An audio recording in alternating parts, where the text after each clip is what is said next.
गांव रणसिंहपुर में होली का त्योहार हमेशा बड़े धूमधाम से मनाया जाता था। ढोल नगाड़े बजते, गुलाल उड़ता और पूरा गांव रंगों में सराबोर हो जाता। लेकिन पिछले कुछ सालों से इस खुशी के त्योहार पर एक अजीब सा डर भी छा गया था। हर साल होली की रात गांव से कोई न कोई गायब हो जाता था। पहले लोग इसे महज इत्तेफाक समझते रहे, लेकिन जब लगातार 5 साल तक ऐसा हुआ तो लोग सहम गए। गायब हुए लोग कभी वापस नहीं आए। इस बार की होली पर भी डर का माहौल था, लेकिन कुछ युवाओं ने इसे नजरअंदाज करते हुए गांव के बाहर मैदान में एक बड़ा आयोजन किया। सभी लोग मस्ती में डूबे हुए थे कि तभी अचानक एक भयानक चीख गूंजी। चीख सुनकर सब सन्न रह गए। जब लोग उस दिशा में पहुंचे तो देखा कि गांव का सबसे शरारती युवक अजय जमीन पर गिरा पड़ा था। उसके शरीर पर अजीब से निशान थे, जैसे किसी ने उसे नाखूनों से नोच दिया हो। उसकी आंखें खुली थीं, लेकिन उनमें जान नहीं थी। गांव के बुजुर्ग रामनाथ बाबा तुरंत समझ गए कि यह उसी पुरानी होली का असर था। उन्होंने कांपती आवाज में कहा, यह उसी आत्मा का बदला है जिसका खून इस मैदान में हुआ था।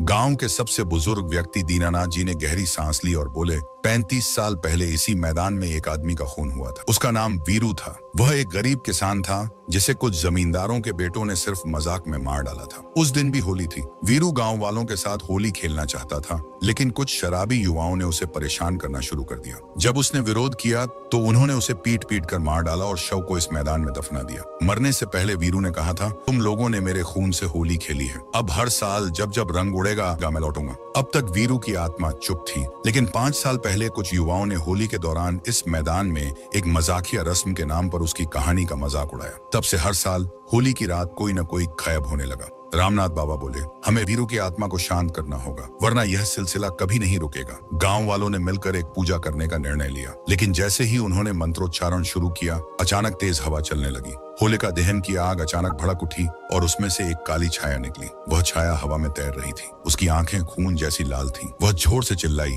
मुझे इंसाफ चाहिए, मुझे मेरा हक चाहिए। अचानक वहां खड़ा राकेश, जो कि जमींदार के खानदान से था, जमीन पर गिर पड़ा और कांपते हुए बोला, मुझे माफ कर दो, मेरे दादा ने ही वीरू को मारा था। आत्मा गर्जी, अब तू भी वही सजा भुगतेगा। गांव के पंडित ने जल्दी से गंगा जल छिड़का और वीरू की आत्माओं के आत्मा से प्रार्थना की, हमें माफ कर दो, दोषी लोग अब इस दुनिया में नहीं है, कृपया हमें छोड़ दो। वीरू की आत्मा कुछ देर भयंकर क्रोध में रही, लेकिन फिर धीरे धीरे उसकी आकृति धुंधली होने लगी। वह सिर्फ इतना बोला, अगर फिर कभी इस गांव में किसी को सताया गया तो मैं लौट कर आऊंगा। इसके बाद वह गायब हो गया। उस रात के बाद से रणसिंहपुर में कोई गायब नहीं हुआ, लेकिन लोग अब भी होली की रात उस मैदान की तरफ जाने से डरते हैं, क्योंकि कभी कभी जब हवा तेज चलती है तो वहां से हल्की हल्की हंसी की आवाज आती है, मानो कोई अब भी देख रहा हो। कुछ लोगों का कहना है कि होली के दिन जब रंग उड़ते हैं तो कभी कभी उनमें काले धब्बे भी दिखते हैं। किसी को नहीं पता कि यह सिर्फ आंखों का धोखा है या वीरू की आत्मा अब भी वहीं मौजूद है। यह देखने की गांव के लोग अब सही रास्ते पर हैं या नहीं।